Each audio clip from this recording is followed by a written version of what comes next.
It's Monday, January 7th. I'm Wayne Moore. This is Evening Update.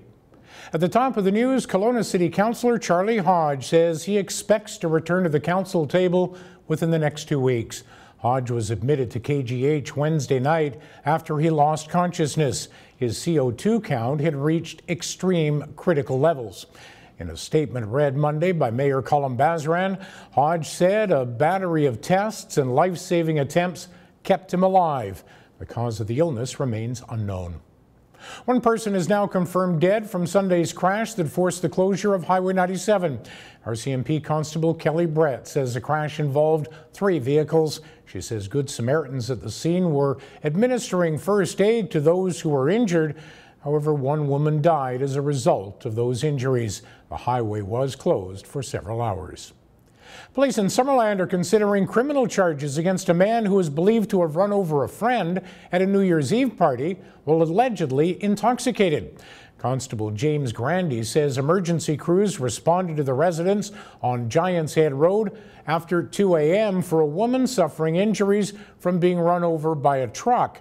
The West Kelowna woman was apparently trying to stop a friend from driving home while intoxicated. She's in hospital with 10 broken ribs, 2 fractured vertebrae, and is now deaf in one ear. A prolific South Okanagan offender is back behind bars after a destructive police chase in Okanagan Falls last week. Police attempted to pull over Jeremy Hargreaves January 3rd. However, he rammed one police car, sideswiped another, before crashing into a fence. Police arrested Hargreaves after a short foot chase.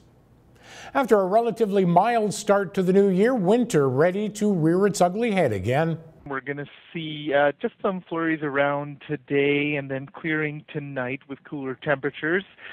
Tomorrow we'll see increasing cloud ahead of the next system, which actually arrives on Wednesday with some snow. The wind chill could dip as low as -15 Wednesday morning before things warm up later on Wednesday, bringing some snow for much of the balance of the week. The North Okanagan man accused of violent crimes against women has had dates set for 2 pretrial conferences and 1 trial.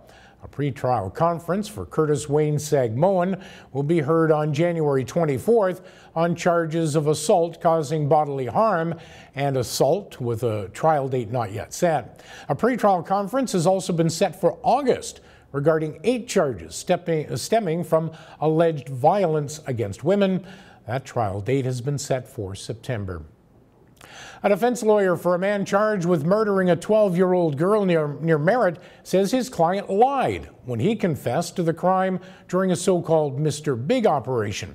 In final arguments to a BC Supreme Court jury, Patrick Angley says Gary Hanlon told multiple lies throughout the nearly 9-month undercover operation, not because he was boasting, as the Crown has suggested, but because he's a liar. The years-long fight between a Penticton homeowner and the municipality over building bylaws is going to the BC Court of Appeal. Linda Laturnus has filed a notice of appeal of a judgment in November that ordered her to bring her home at 893 Mile Road into compliance with city bylaws. The dispute started in 2014 over a disagreement about the replacement height of a retaining wall that was being built behind the home. An 8-year-old boy has died after he was struck by a pickup truck while riding his bicycle near his home in Nanaimo Sunday. Paramedics rushed the boy to hospital, but he succumbed to his injuries shortly thereafter. Investigators say he was wearing a helmet at the time of the accident. A gas war has returned to the South Okanagan. Gas prices in Penticton dipped as low as 99.9 cents a litre on Sunday night, but have settled at 103.9. Gas war erupted in Penticton mid-last week. Prices for a litre of gas then dipped below the $1 mark. Okanagan weather, expect to return to winter-type weather this week. Overnight lows forecast to hit -9 on Tuesday. It should begin warming up by midweek, with snow expected by Wednesday. Coming up tonight and tomorrow, we'll explain a bright light in the sky over the Okanagan early Monday morning. And Kelowna City Council takes a stand against a less than impressive development. For details on these and the rest of the day's news, keep it here at castanet.net. For Castanet News, I'm Wayne Moore.